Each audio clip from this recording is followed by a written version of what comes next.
I'm Hector Berrigan with Primo Beef. I've been around farming the majority of my life. I've worked on berry farms, I've worked on hay farms, I've worked on, I've been as a ranch hand. About 5 years after graduating college, I moved back to Woodland to be closer to family, start a family, help my mom out around the place here, try to find a way to make more money with our cows. At the end of the day, with the feed that we're buying and the amount of cows we were getting per year, we weren't making any money. If anything, we were losing money. I was just finding a way to kind of expand that, make that more legitimate. And that's when in 2020, I went official and went Primo Beef with the USDA and 100% grass-fed. That's the niche that we're going after. And a big part of it was just trying to keep our costs down. And how can we use the resources that we have? I worked out a deal with the neighbors. I give them beef, they let me put cows on their property, and then I take care of it. My dad grew up on a ranch in Mexico. When he was around, he really enjoyed being with the cows, being with the animals. So a big part of it for me is it was really just built around family and seeing what I can do to expand with what our current small operation was. Think big, act small. That's really the mentality.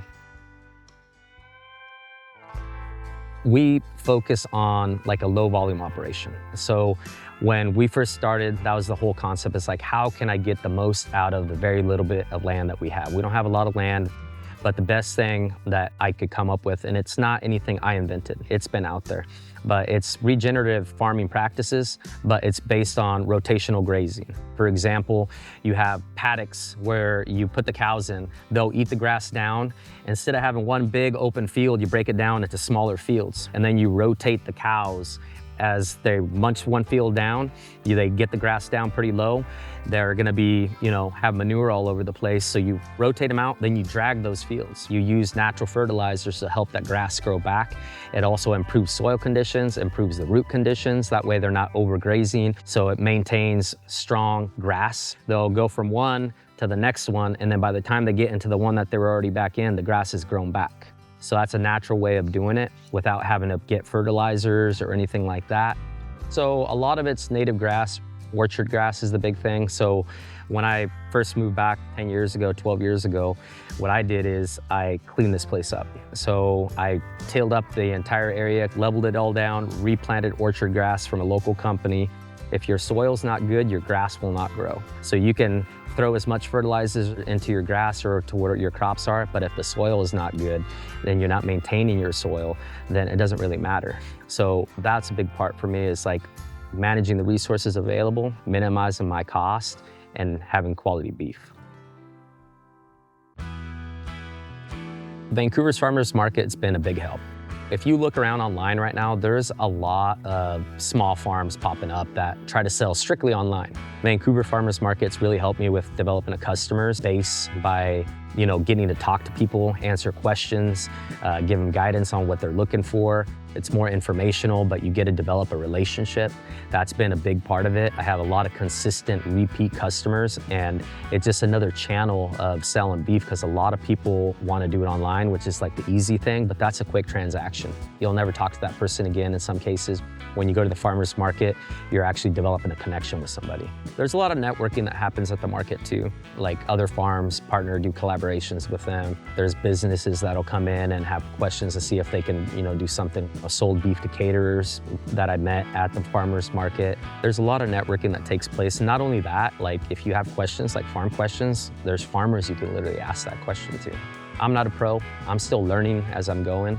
Like I said, this is part-time, but I'm still learning the process. I still have questions. I still have to do research. So it's good to have available resources that you can, ask questions, and farmers are willing to help you out. But I would say get to know your local farmers, your local businesses, ask them questions. I think you'll be interested in some of their backgrounds. I give a lot of education to people when I talk to them. Like, you'll be surprised. They'll be like, hey, I'm trying to make a stir fry. What do you recommend? Or I'm looking to make a kebab today, right? Like, what should I cook? And so I like people walk away like they learned something. And then that way they come back and they're like, Primo Beef helped me out with this. They understand that it's not just making money, it's also about helping other people out, understand the beef, understand the process, try to educate people. Working at the market, I've seen that the big thing with people are they want to support local. That's the hope right there, right? And you see a lot of people, they'll just be like, hey, I don't want to buy from grocery stores anymore. I want to support a local business, a local farmer, and they want you to be their local farmer. So that, I think, gives me hope in the long run, is those type of connections. And you get those connections from working at the farmer's market, from meeting people, not sitting behind your phone, trying to make sales online, getting out there and actually networking, talking to people, building connections with them. There is like a food chain, like a local food chain. I work with small businesses. All the people that make my pepperoni, the people that package my meats and my products, they're all local family-owned businesses just like me. And they provide flexibility to me, which helps me out. To me, the big thing is folks that want to support local. I think that is what gives not just me, but other local farmers the hope, because they don't want to necessarily support the big corporations and put money in farmers' pockets. That's the way to go.